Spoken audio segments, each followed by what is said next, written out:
Ok, on va modéliser au tableur maintenant le calcul de l'estimation de moyenne par intervalle de confiance qu'on a vu en cours. Alors je reprends exactement l'exemple du cours. Donc si vous ne l'avez pas vu, on a demandé à un panel d'internautes combien elles achetaient de paires de chaussures en moyenne sur internet en 3 mois. Et nous avons recueilli leurs réponses qui sont ici. D'accord ? Donc vous voyez par exemple qu'il y a 7 internautes qui nous ont répondu qu'elles achetaient 2 paires de chaussures en moyenne en 3 mois. D'accord ? Et donc on voudrait avoir une estimation du nombre de paires de chaussures achetées en 3 mois par les internautes sur toute la France, pas uniquement sur le panel qu'on a interrogé. D'accord ? Donc on va demander au tableur d'appliquer les méthodes que nous avons vues dans la vidéo du cours. Alors première chose dont on a besoin, là on va calculer une par une les choses dont on a besoin pour pouvoir appliquer les formules qu'on a vues dans le cours. Donc la première chose dont on a besoin, c'est la moyenne et l'écart type observés, et pour ça on a besoin de l'effectif total. L'effectif total, c'est la somme de tous les effectifs qui sont ici, donc je tape tout simplement égale somme de P2 jusqu'à G2, voilà, somme de tous les effectifs, et ça me fait bien 20 internautes interrogés. La moyenne observée, alors ça je vous ai déjà expliqué comment on faisait une moyenne avec des effectifs dans les vidéos de statistiques descriptives, et je crois même que j'y reviens un petit peu plus tard. La moyenne observée, c'est pas avec la fonction moyenne, quand on a des effectifs, on l'a fait avec la fonction SUMPROD, parenthèse. Alors, oui, là on va avoir un problème parce qu'on a le 4 ou 5. Le tableur va nous donner une valeur fausse à cause du 4 ou 5. Ce 4 ou 5 n'est pas un nombre. Donc on va faire une petite pause, on va revenir. 4 ou 5, à la calculatrice on mettait 4,5 le centre de la classe. Au tableur on va faire exactement la même chose. On va mettre 4,5. Et là ça va marcher. Donc je reviens à ma fonction SUMPROD.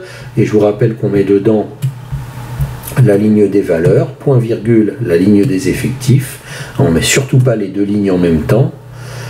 Ferme la parenthèse et faut encore ça nous fait juste ça fois ça, plus ça fois ça, plus ça fois ça, plus ça fois ça, plus ça fois ça, plus ça fois ça. Pour obtenir une moyenne, il faut encore diviser par l'effectif total, donc diviser par J1, qui est la cellule dans laquelle on vient de calculer l'effectif total. Et ça nous fait bien 2,025 paires de chaussures achetées en moyenne. Ça correspond à ce qu'on avait trouvé dans la vidéo de cours. Maintenant, l'écart type observé. Alors l'écart type, c'est la racine carrée de la variance, et la variance, c'est la moyenne des carrés des écarts à la moyenne. Donc je vais rajouter ici une ligne de calcul pour me faciliter la vie, les carrés des écarts à la moyenne.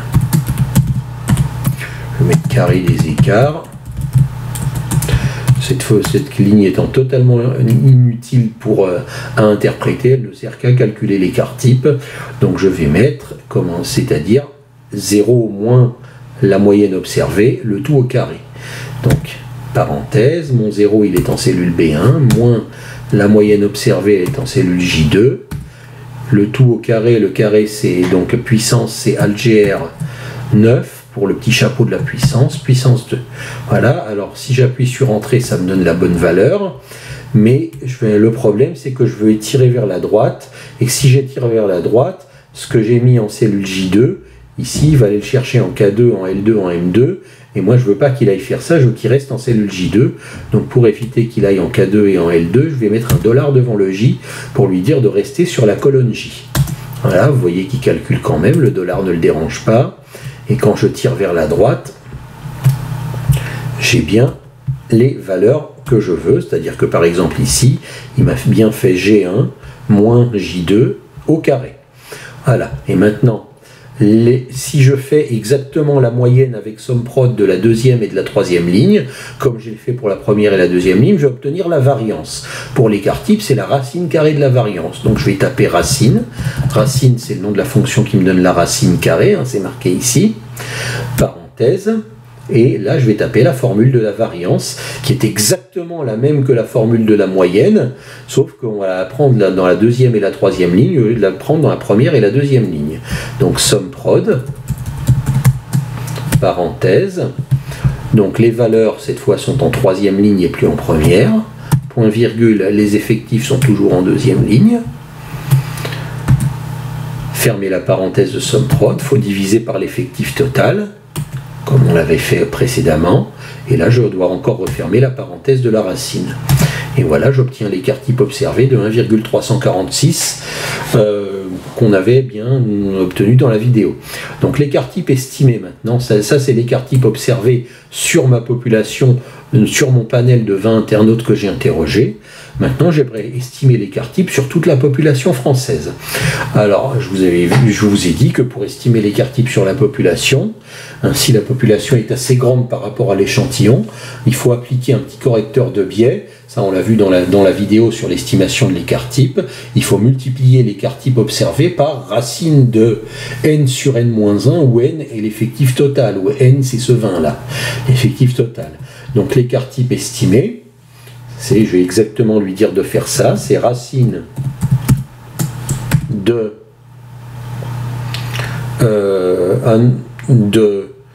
n, c'est-à-dire 20 divisé par n-1. Alors attention, autour du n-1, il faut que je mette des parenthèses. Donc parenthèse 20 moins 1, J1 sur J1 moins 1. Il faut mettre le J1 moins 1 entre parenthèses parce que sinon il va diviser juste J1 par J1. Et c'est pas du tout ce qu'on veut. Voilà, je referme la deuxième parenthèse parce que j'ai ouvert deux parenthèses, il faut que j'en ferme deux. Et je multiplie avec l'étoile de la multiplication par l'écart type observé qui se trouve en cellule J3 juste au-dessus. Voilà, et ça me donne, on retrouve bien l'écart type estimé de 1,381 qu'on avait vu dans la vidéo de cours. Maintenant, le seuil de confiance, c'est moi qui le définis, je le définis arbitrairement. Eh bien, mettons 80% par exemple, 80%, le seuil de confiance. Et notre marge d'erreur, à ce moment-là, la marge d'erreur, c'est la formule que je vous ai donnée, t fois sigma sur racine de n, ou t fois sigma e sur racine de n-1. Alors le problème, c'est qu'ici, on n'a pas la valeur de t. Vous vous rappelez que quand on travaille avec un seuil de confiance de 80%, il faut rechercher, il faut substituer dans la formule non pas les 80%, mais le t, le niveau de confiance, qui vaut 1,28 environ. D'accord ? Là, j'ai pas le 1,28 ici, je pourrais dire au tableur de le retrouver, mais j'ai quelque chose de mieux. J'ai une fonction qui est plus performante que d'aller dire au tableur de rechercher le 1,28 qui correspond aux 80%. Cette fonction s'appelle intervalle.confiance.normal.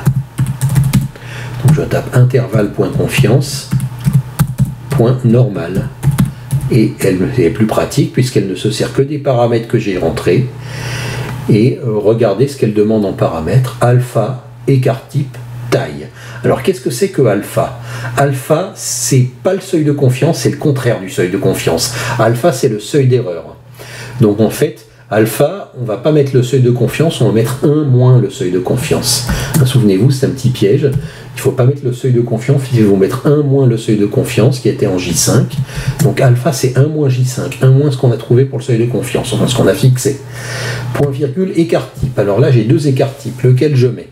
Retenez bien ceci, vous mettez l'écart type de la population. Vous mettez l'écart type estimé. Le tableur n'est pas censé savoir que vous effectuez un sondage. Pour lui, ça pourrait très bien être toute la population, ce que vous avez là. D'accord?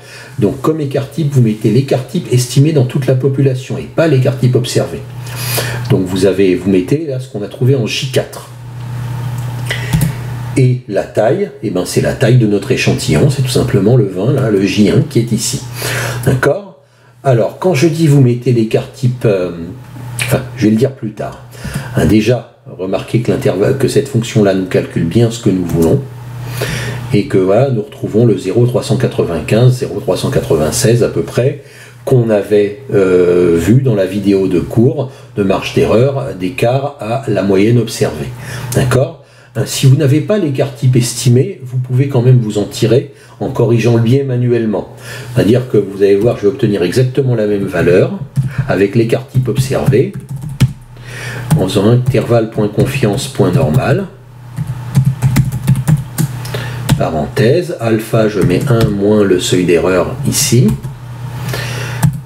Écart type, si j'ai pas l'écart type estimé, que l'écart type observé, je mets celui-là. Mais